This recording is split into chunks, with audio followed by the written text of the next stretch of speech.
অপরাধী যদি তার ভুল স্বীকার করে ক্ষমা চায়, তাহলে কঠোর শাস্তি না দিয়ে তাকে কম শাস্তি দিয়ে মুক্তি দিয়ে দাও। এটা তোমার ধর্ম। একজন দরিদ্র ব্যক্তিকে হিংসা না করে তার দিকে সহায়ের হাত বাড়িয়ে দাও। এটা তোমার ধর্ম। বিপদে পড়ে থাকা মানুষ দেখে এড়িয়ে না গিয়ে তাকে বিপদ থেকে উদ্ধার করে দাও। এটা তোমার ধর্ম।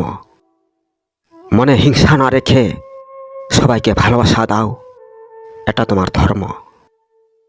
একজন ভিক্ষুককে খালি হাতে না ফিরিয়ে যদি 1 টাকা দিয়া হলেও ভিক্ষা দিয়ে বিদায় দাও। এটা তোমার ধর্ম। অনাহারীর মুখে যদি আহার তুলে দিতে পারো, এটা তোমার ধর্ম।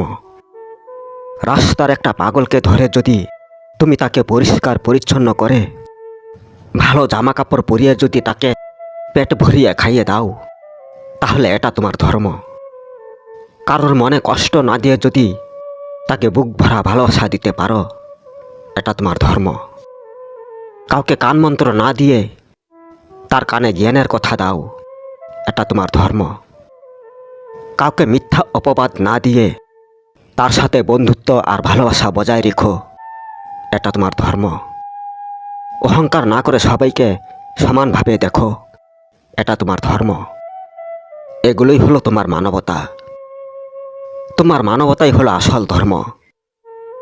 তোমার যদি মানবতাই না থাকে, তাহলে তুমি মানুষ কিসের? তোমার ধর্ম কিসের?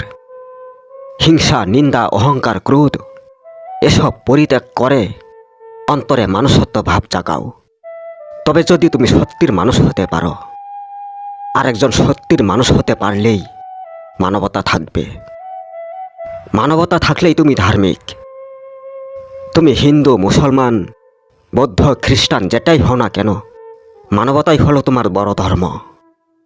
তারপর তুমি হিন্দু হলে মন্দিরে গিয়ে পুজো করো, মুসলমান হলে মসজিদে গিয়ে নামাজ পড়ো, বৌদ্ধ হলে বুদ্ধ বিহারে গিয়ে প্রার্থনা করো, খ্রিস্টান হলে গির্জায় গিয়ে প্রার্থনা করো।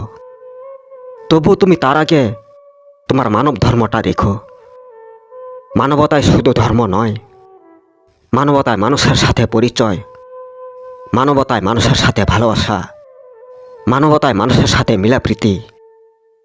তোমার মানবতায় আবার কেউ না কেউ তোমার কাছে ছুটে আসবে, আবার তুমি তার উপকার করে দেবে। এটাই তোমার মানবতা। এটাই তোমার আসল ধর্ম। তোমার মানবতা ধর্ম যদি তুমি ঠিক রাখতে পারো, তাহলে তুমি হিন্দু কি মুসলমান, বৌদ্ধ কি খ্রিস্টান, এতে কিচ্ছু আসে যায় না। মনে রেখো।